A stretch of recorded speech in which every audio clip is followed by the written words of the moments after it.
पुत्र हनुमान, तुमने पुकारा मुझे? नहीं नहीं, भ्रम है ये मेरा। मेरे आदेश से विवश है हनुमान। यहाँ आना भी चाहेंगे तो नहीं आ पाएंगे।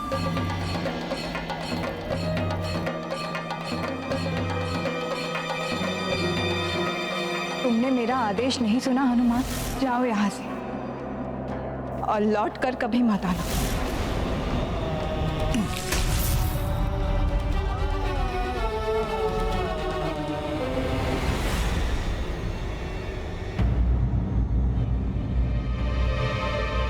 यदि इस मार्ग से गया तो कदाचित माता सीता एवं लव कुश मेरे सामने पड़ जाएं, या फिर मुझे दूर से ही माता दिख जाएं। नहीं नहीं, कितनी भी प्रबल इच्छा हो, किंतु माता को दिए हुए वचन को नहीं तोड़ूंगा। मैं नहीं मिलूंगा किसी से, नहीं आऊंगा किसी की दृष्टि में। क्या हुआ? आप रुक क्यों गए?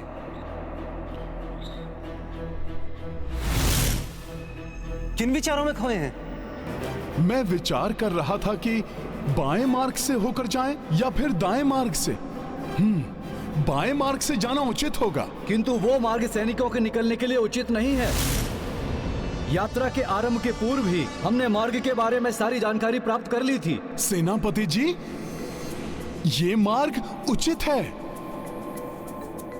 और मुझे विश्वास है कि हम किसी भी मार्ग से जाएं, प्रभु श्री राम के कार्य में कोई भी बाधा नहीं आ सकती।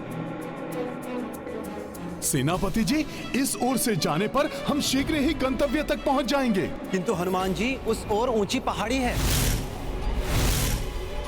हमारी सेना संकट में पड़ सकती है। शत्रुघ्न भैया, मैं हूं ना सेना की सुरक्षा के लिए। किंतु हम इस ओर से गए तो हमारा सामना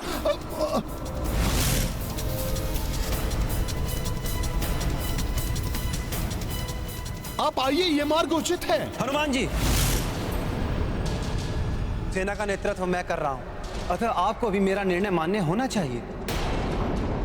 सेना दाएं मार्ग से ही जाएगी।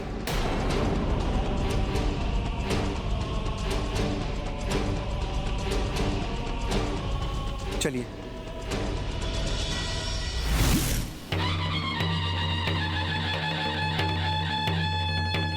ये ढोल नगाड़ों की ध्वनि कुछ परिचित से प्रतीत हो रही है। ये क्या हो रहा है आज? पहले तो पुत्र हनुमान का चिर परिचित स्वर सुनाई दिया, और अब ये ढोल नगाड़े जैसे अयोध्या के सैन्य दस्ते के ढोल हो। ये सत्य है या कल्पना?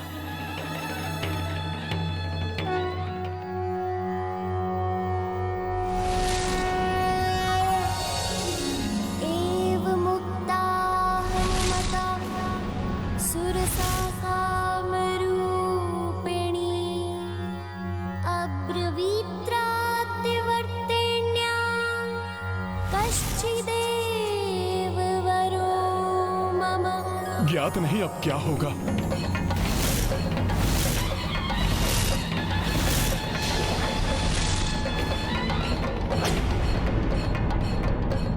भैया कुश, अपने वन में ढोल नगाड़े कौन बजा रहा है? ढोल नगाड़े की ध्वनि से वन के जीव विचलित हो उठते हैं। यही नहीं, इन्हें इतना भी ज्ञात नहीं कि आश्रम और पाठशाला के निकट शोर उत्पन्न करने वाली ध्वनि बजाना अनुचित है। हाँ कुश, ये हमारा उत्तरदायित्व है कि इन असभ्यों को सभ्यता का पाठ हम पढ़ाएं। आओ।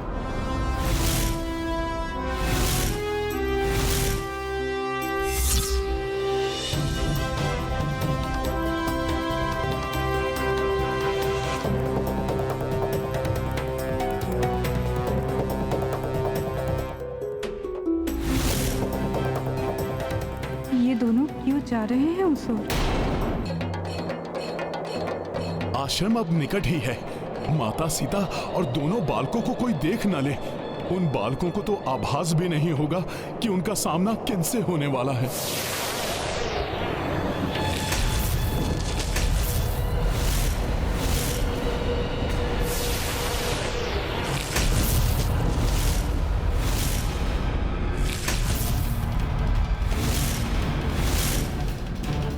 इस युद्ध का सामना करने से रोकने के लिए ही आप हमें दूसरे मार्ग से ले जाने के लिए कह रहे थे। ये तीर हमारे सैनिकों को आहत नहीं कर रहे हैं। इनका लक्ष्य केवल हमारे ढोल और नगाड़े हैं। इसका क्या अर्थ हो सकता है? अर्थ तो ज्ञात नहीं, किंतु सबको सतर्क हो जाना चाहिए। आक्रमण करने वाले निकट ही कहीं हैं और उनकी दृष्टि हम पर ही है। सैनिकों, सावधान!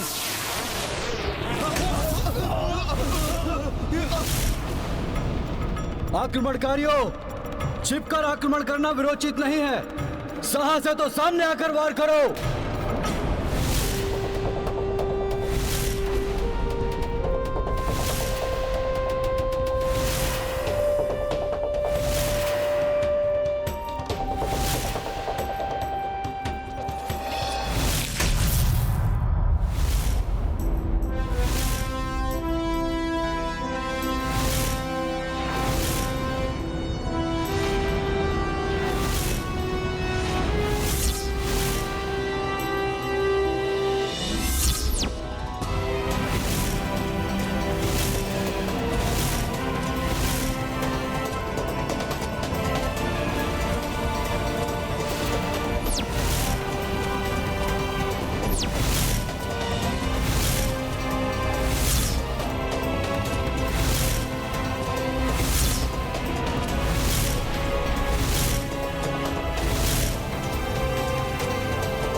ये दो तेजस्वी बालक, इतनी कम आयु में ऐसा युद्ध कौशल, कौन है ये?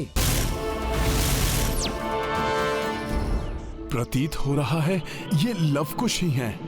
भैया, इनके वस्त्र, रथ और ध्वज बता रहे हैं कि ये किसी बड़े राज्य की सेना है।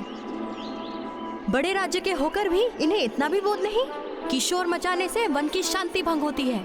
अबोध बालकों की भांति शोर कर रहे हैं। सावधान! सत्य वचन, हम आपको सावधान करने ही आए हैं।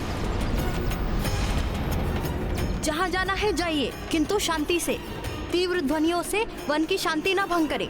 वन्य प्राणी इससे विचलित हो उठते हैं। इसलिए बिना ध्वनि उत्पन्न किए हुए जाइए यहाँ से, अन्यथा। ये लवकुश ही हैं। ऐसा तेज, ऐसी दृढ़ता रघुवंशियों में ही हो सकती है। इनकी छवि प्रभु श्री राम एवं माता के सम्मिलित रूप की झलक ये लवकुश ही हैं। बालकों, इस उम्र में इतना अभिमान ठीक नहीं है।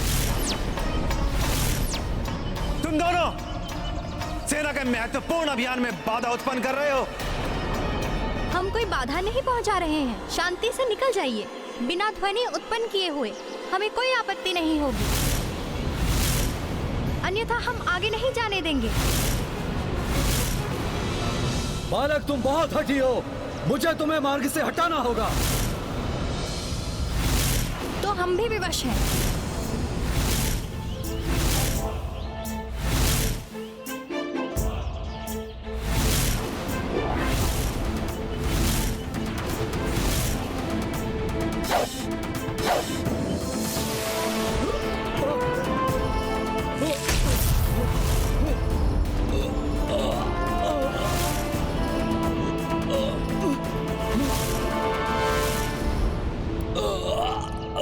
सावधान!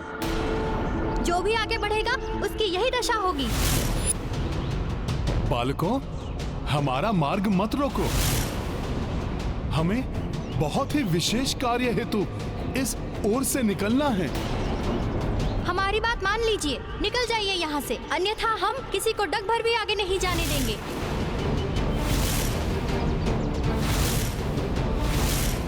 बालकों, ये उचित आचरण नहीं है, उद्दंडता है ये। हम उदंडता नहीं कर रहे हैं, आप हमारी बात मान नहीं रहे हैं, इसलिए अब आप इसे चुनौती समझिए। ये उद्दंडी अमर्यादित बालक मर्यादा पुरुषोत्तम श्री राम के पुत्र लवकुश हो ही नहीं सकते। इन्हें राम काज में बाधा नहीं बनने दूंगा मैं। यदि ये सत्य में ही श्री राम की सेना है तो कहीं लवकुश कोई भूल ना कर बैठे। और हमारा सत्य सबके सामने ना आ जाए।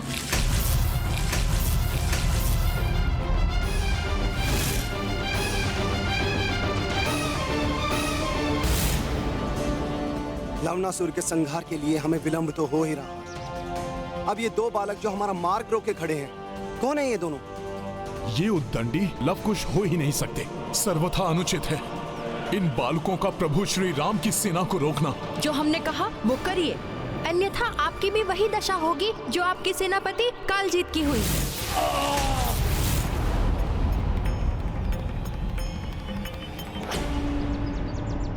आप रुकेंगे नहीं तो हमारे बाण रोक देंगे आपको।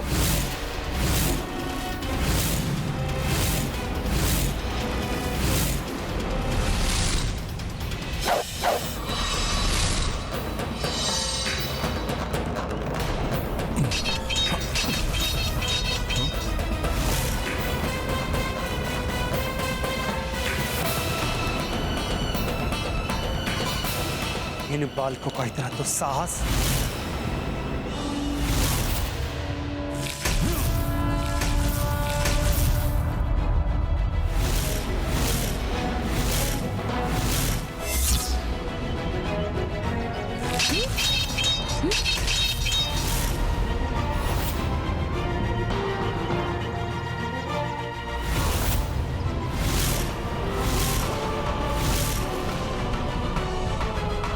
ये क्या?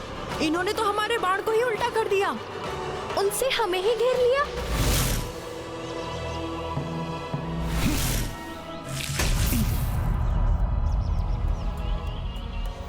बहुत हठी हो तुम दोनों। तुम्हारे हट को तोड़ने के लिए तुम्हें तुम्हारे माता पिता या तुम्हारे गुरु के पास ले जाना अति आवश्यक है।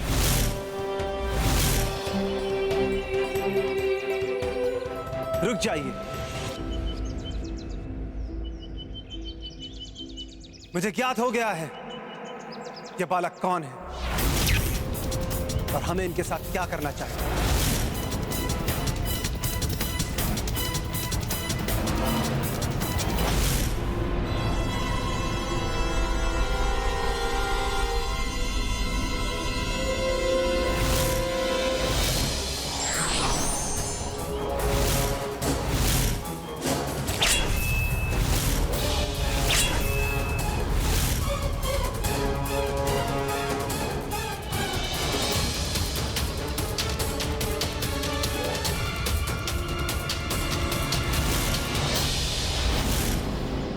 आत्मविश्वास से भरा इनका व्यक्तित्व ही इनका स्पष्ट परिचय दे रहा है। पूर्ण विश्वास है कि ये दोनों एक महान ऋषि के पराक्रमी शिष्य हैं। ये उचित ही कह रहे हैं। हमारे द्वारा उत्पन्न की जाने वाली ध्वनि कदाचित इनकी शिक्षा और इस वन में रहने वाले ऋषि मुनियों की योग साधना में बाधक बन रही होगी। कहीं मेरा अनुमान सही तो नहीं? कहीं ये दोनों बालक लवकुश तो नहीं? आप समझदार हैं, उचित समझे आप। अब यदि आप जानना चाहते हैं कि हम किसके शिष्य हैं, तो सुनिए।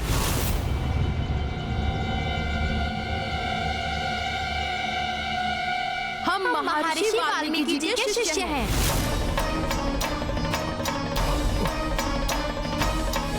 अर्थात मेरा अनुमान सही था। ये दोनों तो प्रभु श्री राम और माता सीता के पुत्र लवकुश हैं। अब आप अपना और इन वानर महोदय जी का भी परिचय दे दीजिए। नहीं, अब इन्हें मैं अपना परिचय नहीं दे सकता। यदि मैंने भैया शत्रुघ्न से कुछ ना कहा तो वो इन्हें बता देंगे। मुझे इसके लिए कुछ सोचना ही होगा। पुत्र, ये मथुरा के राजा हैं और हम इनके नेतृत्व में एवं अयोध्या नरेश राजा राम के एक विशेष अभियान पर निकले हैं।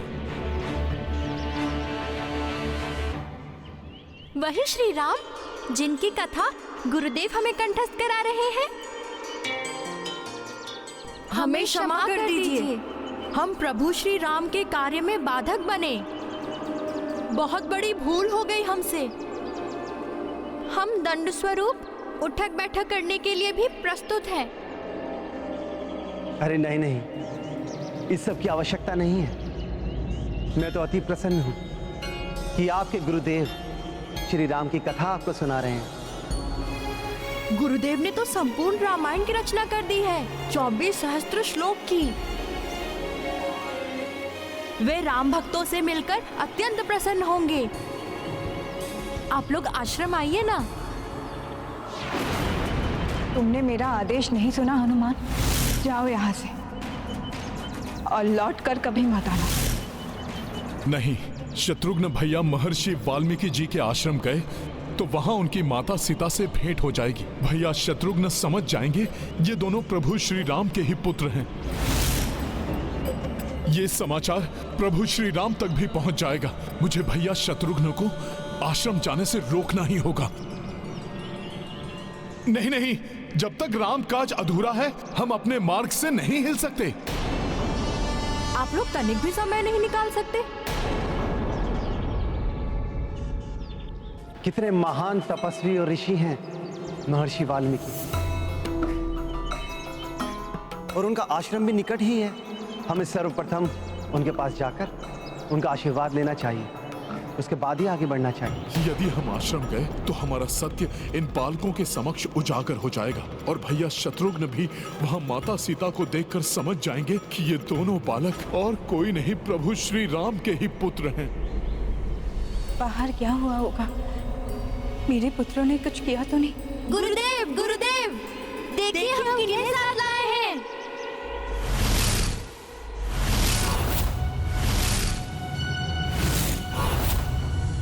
भैया शत्रुघ्न,